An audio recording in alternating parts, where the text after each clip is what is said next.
Hello hi friends, అందరికీ ఎట్లున్నారు? మీరందరూ బాగుండాలని మనస్ఫూర్తి అయితే నేను కోరుకుంటున్నా.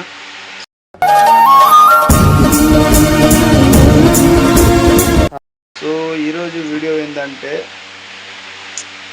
ఈ వీడియో చేయాలన్నా కూడా చాలా బాధగా ఉందన్నమాట. అంత బాధతో అయితే ఈ వీడియో చేస్తున్నాము. ఈ వీడియో ఏంటంటే, శీర్షక్ అయితే హెల్త్ అయితే అస్సలు బాగుండట్లేదు. ఎందుకంటే ఏదో ఒకటి అయితేనే ఉందన్నమాట.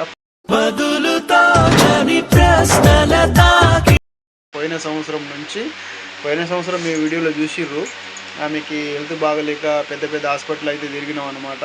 మళ్ళీ స్టార్ట్ అయిపోయింది అదే ప్రాబ్లమ్స్, మళ్ళీ రిపీట్ అవుతుంది అనమాట. ఆమె కోసము నిన్ననే హాస్పిటల్కి వెళ్ళి మళ్ళీ పొద్దుగాలు వచ్చినాం అనమాట. అయినా కూడా ఏం తగ్గట్లేదు. అక్కడ పోగానే ఏదో ఒక టెస్టులు చేస్తున్నారు, పైసలు తీసుకుంటున్నారు.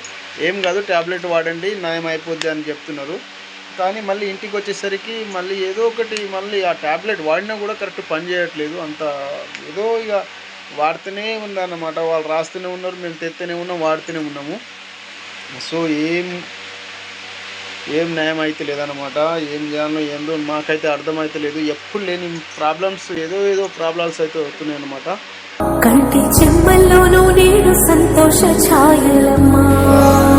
ఏం కథనో నాకైతే చాలా అంటే చాలా బాధ అవుతుంది. అంత ఘోరం ఉందన్నమాట పరిస్థితి. ఎన్ని హాస్పిటల్ వెళ్ళినాం. ఫస్ట్ ఇక్కడికి వెళ్ళినాం, హన్మకొండ, వరంగల్, ఏ హాస్పిటల్ తిరిగినాం. అసలు ఏంటిది అనేది అయితే మీకు చూపిస్తా. మీరు అందరు అనుకుంటారు కదా, వీళ్ళు అబద్ధం అంటున్నారేమో అని అనుకుంటారు. అబద్ధం అయితే అసలు కాదు. ఎవరైనా హెల్త్ పరంగా అయితే అసలు అబద్ధం చేయరు.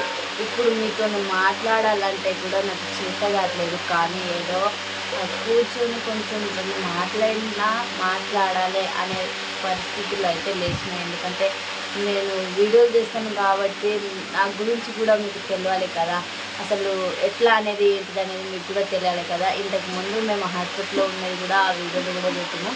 అప్పటి నుండి ఇప్పుడు 7-8 నెలలు అయింది. ఇక పోయిన సంవత్సరం నుండి నాకు పట్టుకున్న దరిద్రం ఏంటిదో, అది ఏ దరిద్రంలో వచ్చిందో ఆ నొప్పి కానీ, ఇక అప్పటి నుండి అయితే నేను ఎప్పుడు ఈ బెడ్ పాలే అవుతున్నా, ఎప్పుడు హాస్పిటల్ చుట్టూ తిరగడము, ప్రాణంలో ప్రాణంగా మాటల్లో మౌనంగా, నెల కాకముందు తిరగడం, నెలలోపు తిరగడం, మళ్ళా పోయినప్పుడల్లా 20,000 30,000 ఇట్లా వేల కొద్ది అవుతున్నాయి. కానీ ఇవాళ కొన్ని డబ్బులు అయినాయి అనేది అయితే అస్సలు లేదు. ఇప్పుడు మీరు అనుకుంటారు కదా, వీళ్ళు చెప్తున్నారు కానీ అసలు నిజమా కాదా అని అనుకుంటారు. కానీ నిజంగానే మీకు ఇప్పుడు నా హాస్పిటల్ రిపోర్ట్స్ అన్నీ మీకు చూపిస్తా. కొన్ని స్కానింగ్ రిపోర్ట్స్ అయితే 50 ఉన్నాయి. అవి అయితే మొత్తం నాకు చూసి ఆ బాధ తట్టుకోలేక నేను మొత్తం ఏం చేసిన అంటే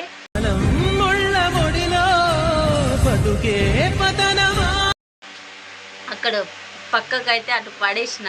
ఎందుకంటే వాటికి చూసినప్పుడల్లా ఇన్ని స్కానింగ్లు తీపిచ్చిన, ఇన్ని రిపోర్ట్లు అన్నీ చేయించినాం.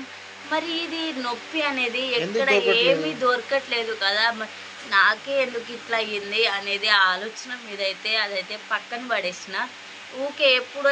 ఇప్పుడు ఇంట్లో తిరుగుతాం కదా, మనం ఎక్కడ ఉన్నా సరే మనకు కంటికి కనిపిస్తే అబ్బా నిజంగా ఇన్ని చేసినా కానీ నాకు బాధ, అసలు నొప్పులు అనేది తగ్గట్లేవు, ఏమైంది అని ఆలోచన వస్తుందని అవన్నీ అయితే పాడేసిన. ఇప్పుడైతే కొన్ని అయితే రిపోర్ట్స్ ఉన్నాయి, అవి మీకు చూపిస్తా. ఏం రిపోర్ట్ చూసినా కూడా ఏదైనా అంటే బలంగా ఉండాలి, బలంగా తినాలని చెప్పి డాక్టర్. రెస్ట్ తీసుకోవాలి. ఇదంతా అవే, ఈ కవర్ నిండా అవే. ఇవన్నీ హాస్పిటల్ వెళ్ళి తిరిగినాయి రిపోర్ట్స్ అన్ని. ఎవరు చెప్తే ఇప్పుడు ఎవరైనా ఇగో ఆ హాస్పిటల్లో పోతే మంచిగా చూస్తున్నారు, మంచిగా నయం అవుతుంది నొప్పి అని ఎవరు చెప్తే వాళ్ళ మాటలు వినడము, పోవడము, రావడము. ట్యాబ్లెట్లు అయితే నేనైతే పుట్టినప్పటి నుండి ఎప్పుడు వేసుకోలే. అంత కొడితే నాకు పిల్లలు కడుపులో ఉన్నప్పుడు కూడా నేను ఇన్ని ట్యాబ్లెట్లు అసలు వేసుకోలేదు. మా అంటే చెకప్కి పోయి వచ్చి అయితే బేబీ హెల్త్గా ఉందా లేదా అనేది చెకప్ చేసుకుని వచ్చేది. కానీ అసలు ఇలాంటి ట్యాబ్లెట్ అయితే నేను ఎప్పుడు వేసుకోలే. ఆ భగవంతుడు అయితే నాకు ఇట్లాంటి పరీక్ష ఎందుకు పెడుతున్నాడో ఏందో అయితే నాకైతే అస్సలు అర్థం కావట్లే. ఇప్పుడైతే ఇగో చూడండి,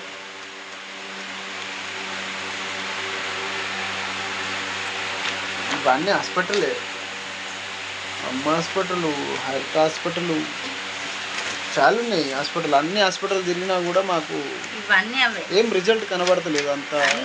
ఏంది మరి ఒంట్లోదా బయటదా మరి ఎవరిదైనా కళ్ళు పడ్డాయా మరి ఏమో అర్థమైతే ఎవరిది ఏం తినట్లేము కదా, మా కష్టం చేసి మేమే బతుకుతున్నాం. మా మీద కళ్ళ కుట్ర ఎందుకు?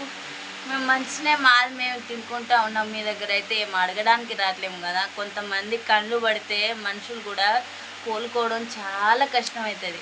ఎందుకంటే నేను ఇప్పుడు అది అనుభవిస్తున్నా కాబట్టి మీకు చెప్తున్నా. నేను ఇన్ని ట్యాబ్లెట్లు, ఇన్ని సూదులు, ఇన్ని గ్లూకోజ్లు ఎక్కించారు. ఈ చేతిలో గ్లూకోజ్లు ఎక్కిస్తే ఈ చేతులు ఇన్ని వాసినాయి. అప్పుడు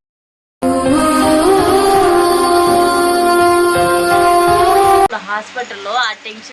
ఇప్పుడు మీరు కూడా మీ హెల్త్ని అయితే జాగ్రత్తగా మంచిగా కాపాడుకోండి. ఎందుకంటే మనకు పిల్లలు ఉన్నారు కదా, ఈ పిల్లలు ఉన్నారనే ఆ బాధతోనే నేను హాస్పిటల్ చుట్టూ తిరుగుతున్నా. ఎన్ని అంటే అన్ని ట్యాబ్లెట్లు రాసిన, గ్లూకోజ్లు రాసిన, అవన్నీ వాడుతున్నా. అసలు వీళ్ళ కోసమే కదా.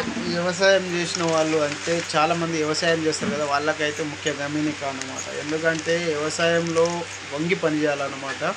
సో చాలా మందికి నడుము నొప్పి, ఏదేదో నొప్పులు వస్తుంటాయి. నడుము నొప్పి నుండే స్టార్ట్ అయింది కాబట్టి వచ్చిన దరిద్రం నడుము నొప్పి. ఎవరైనా ఫస్ట్ హాస్పిటల్ వెళ్ళి చూపించుకోండి. ఎక్కువ అయిన తర్వాత అయితే లక్షలు అయితే అవుతున్నాయి అన్నమాట. ఇప్పుడు కొంచెం నడుము నొప్పి ఉన్నా కూడా మీరు వెళ్ళి అయితే హాస్పిటల్ చూపించుకోండి. ఎంత అంటే అంత తొందరగా వెళ్ళి హాస్పిటల్ చూపించుకుంటేనే మంచిది. ఇప్పుడు చిన్నగా ఉన్నప్పుడు చూపిస్తేనే తొందరగా కవర్ అవుతుందేమో. నాకైతే హెవీగా అయిపోయింది.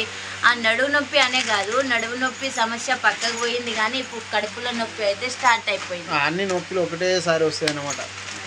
అది పరిస్థితి. మీరు కూడా మంచిగా హెల్తీగా మంచి హెల్తీ ఫుడ్ తిని అయితే టైంకి అయితే మంచిగా అన్నం తినండి, టైంకి నీళ్ళు తాగండి. ఫస్ట్ మనకు ముఖ్యం కావాల్సింది ఏంటిదంటే వాటర్ తాగడం. వాటర్ మంచిగా హెల్తీగా తాగినామంటే ఏ ప్రాబ్లం ఉండదని అంటున్నారు. నేను కూడా వాళ్ళు డాక్టర్లు చెప్పినవి అన్నీ పాటిస్తున్నా కానీ ఇంత కూడా నేను కావట్లేదు. ఇవన్నీ అవే చెప్పలేనంత పరిస్థితి ఉంది. కానీ సరే, ఇప్పుడైతే అందరికీ బాయ్ ఫ్రెండ్స్. మీరైతే అందరు లైక్ చేసి అయితే సపోర్ట్ చేయండి. అంటే మీకు సపోర్ట్ చేయమంటే ఏదో హెల్ప్ చేయండి అయితే అస్సలు అంటలేను. కొంచెం అయితే సబ్స్క్రైబ్ చేసి అయితే లైక్ చేయండి. లైక్ చేస్తే ఈ వీడియో కొంతమందికి పోతే కొంచెం అయినా యూజ్ ఉంటుంది అని మేము అంటున్నా. అంతేగాని మీ ద్వారా ఏదైనా కోరుకుంటలేను. సో బాయ్ అందరికీ.